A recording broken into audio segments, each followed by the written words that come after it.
কসবা কাণ্ড নিয়ে মুখ্যমন্ত্রী মমতাকে সর্বসমক্ষে সাবধান বানিয়ে দিলেন বিপ্লব দেব। সম্প্রতি কলকাতার কসবা ল কলেজের ছাত্রী নির্যাতন নিয়ে তোলপাড় গোটা রাজ্য রাজনীতি। গত বছরের আরজিকর কাণ্ডের পর আবারও এমন ঘটনায় উত্তাল বর্তমান পরিস্থিতি। এদিন কলকাতায় বসে বিজেপি তদন্তকারী দলের পক্ষ থেকে ত্রিপুরার প্রাক্তন মুখ্যমন্ত্রী তথা বর্তমান সাংসদ বিপ্লব দেব বলেন, যেখানে রাজ্যের মুখ্যমন্ত্রী একজন মহিলা, সেখানে অনবরত সামনে আসছে নারী নিপীড়নের ঘটনা। সেক্ষেত্রে প্রশ্ন উঠছে রাজ্যের নারী সুরক্ষা নিয়ে। বাংলাতে লাগাতার হচ্ছে, আর ডেটাতে যদি তুলে ধরি, না এখানে তো দেশের মধ্যে সবচেয়ে এই পর্যায়ে আছে। আরে ভাই, এফআইআরই করতে দাও না।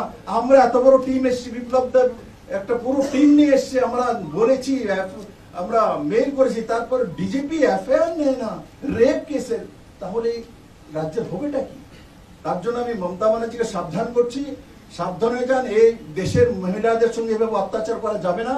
আর ভারতীয় জনতা পার্টি তার তীব্র বিরোধ করে এবং তার ব্যবস্থার জন্য যা করেছে সেটা ভারতীয় জনতা পার্টি এক কার্যকর্তা করবে। সুকান্ত দা এখানে স্টেট প্রেসিডেন্ট রয়েছেন, কেন্দ্রীয় মন্ত্রী রয়েছেন, এখানে স্টেট কমিটির আমার অফিস বেয়ারাররা রয়েছেন, অগ্নিমিত্রাজি রয়েছেন, অন্যান্য নেতৃত্ব রয়েছে। আমরা আন্দোলন করব, আমরা বাংলার এক একটা মেয়েকে, মাকে সুরক্ষিত রাখবো। আর নরেন্দ্র মোদীর যে লাস্ট ওয়ার্ড, মহিলাদেরকে সবচেয়ে বড় অধিকার, সবচেয়ে বেশি অধিকার দিতে হবে, সেটা আমরা নিশ্চিত বাংলাতে করব।